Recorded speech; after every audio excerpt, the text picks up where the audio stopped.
Շնորհակալություն, ես այնտեղ վերևում տեսնում եմ Ալեն Սիմոնյանն է եկել, շատ հետաքրքիր է, օրինակ ինչի չի իջնում, իջնի տեսնի ինչ են ասում, օրինակ շատ հետաքրքիր կլներ իջներ այս մարդկանց դեմքերին նայեր, աչքերի մեջ, օրինակ ինչ կմտածի, որ նայի Լիդիանի աչքերի մեջ, Սրբազանի աչքերի մեջ, չնայած մյուս կողմից էլ կասեն, այս ինչ միամիտ բան ես ասում, բարոյականություն, աչքեր, ապրումներ, ապրումակցում, այս որտեղ ես հայտնվել եւ ինչ ես ասում։ Այստեղ լսում եմ, հա, քննարկում ենք, ասում ենք մեր քաղբանտարկյալների հարցն է, բայց ոչ թե մենք դի քննարկենք քաղբանտարկյալներին ինչպես ազատել։ Մենք դի քննարկենք այն հարցը, թե ինչպես ենք ընդհանրապես ազատագրվելու սրանցից։ Ինչպես ենք ազատագրվելու Նիկոլից, ինչպես ենք ազատագրվելու Ալենից։ Այսօր այդ հարցերն է, այսօր հարցը չի է։ Այս քաղբանտարկյալները ինչ են այստեղ, որտեղ 18 թվականին որ եկել էին մեկին քարշ էին տալիս գեներալին, նախագահին, չգիտեմ ինչին, անտարբեր նստած ենք, դե ոչինչ մեր հարցերն ու հարաբերությունները կարգավորենք։ Մարդը գուցե բան նկրտումներով է եկել, կամ բարի ցանկություններով է եկել։ Այդ անտարբերություններ, որ հիմա հասել ենք սրան սրբազաններին, հիմա էլ դողդողալով սպասում ենք, տեսնենք վաղը գնալու են, վեհարանի վրա գնալու են, ինչ են անելու կաթողիկոսի հետ։ Մենք ենք հասցրել սրան։ Հիմա էլ բերել ենք մի հատ անտարբերության, հիասթափության, համատարած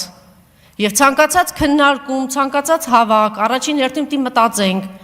սա արդյունք տալու է, թե ավելացնելու է հերթական հիասթափությունը, հերթական անտարբերությունը։ Չգիտեք, որ հասարակությունը անտարբեր է։ Կնոջը ձերբակալել են սրբազաններին, ձերբակալել են վեհարանի վրա գնում են, հասարակությունը անտարբեր է, ով է մեղավոր։ Հիմա պետք է ասենք ժողովուրդը, չէ, ժողովուրդը մեղավոր չէ, ժողովուրդը մի քանի անգամ փորձել է։ Մենք վերանայել ենք, մենք քննարկել ենք, մենք փորձել ենք հասկանալ, որտեղ սխալվեցինք, ինչ տեղի ունեցավ, ինչի ենք մենք այս վիճակի մեջ։ Հիմա այստեղ խոսեցին, ասեցին միջազգային կառույցները չկան։ Ինչ է տեղի ունենում։ Թող նախկին պաշտոնյաներն ասեն, երբ որ մի քաղբանտարկյալ, բոլոր ժամանակներում էլ քաղբանտարկյալներ եղել են, թող ասեն, թե ինչ էր տեղի ունենում, եթե մի քաղբանտարկյալ կար, տերորի էին ենթարկում այդ նախկին պաշտոնյաներին։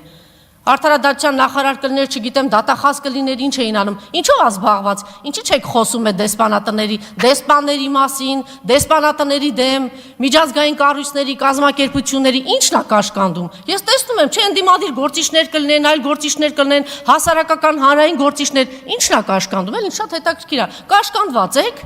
Ինչ հարց կա այդ եվրոպական դեսպանատների հետ, ինչի ակցիաներ չի լինում այդ դեսպանատների դիմաց գնան ասեն, այս ինչ է կատարվում։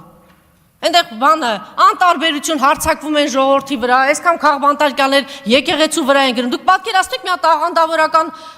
ուժի կազմակերպության ներկայացուցիչ մի հատ բեղերի ցանկացած մեկը համարձակվեր քաշել ինչ էին անելու։ Չէ, դե մենք ասում ենք պետք չի,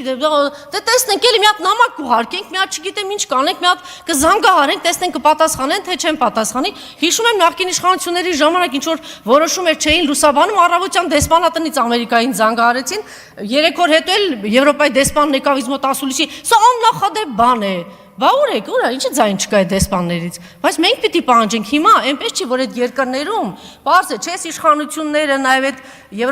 Միացյալ Նահանգներն են, եվրոպական երկրները, իրենք շահագրգիռ էին, չէ, որ այս իշխանությունները գան, իհարկե այդ անտարբերությունը, այս ամեն ինչը պարզ է, չէ, ինչով է պայմանավորված, բայց դա կապ չունի, մենք պիտի մեր աշխատանք անենք, ամենօրյա, պահանջենք, պարտադրենք, եթե 10 օր, 15 օր շարունակ դեսպանատների մոտ բան տեղի ունենա, նույն այդ ամերիկյան Միացյալ Նահանգներում է եվրոպական երկրները, ամեն ինչ միատար չէ, մենք այնտեղ տեսնում ենք, չէ, որ ուժեր կան այնտեղ էլ է ինչ որ հակասություններ կա բան, եւ կտեսնենք, որ այստեղ կա քննադատություն, այստեղ բան չի ընկալվում այն ինչ որ անում են այս դեսպանատները, չէ, այս առումով մենք կաշկանդված ենք, կաշկանդված են ընդդիմադիր գործիչները, կաշկանդված են ընդդիմադիր ուժերը։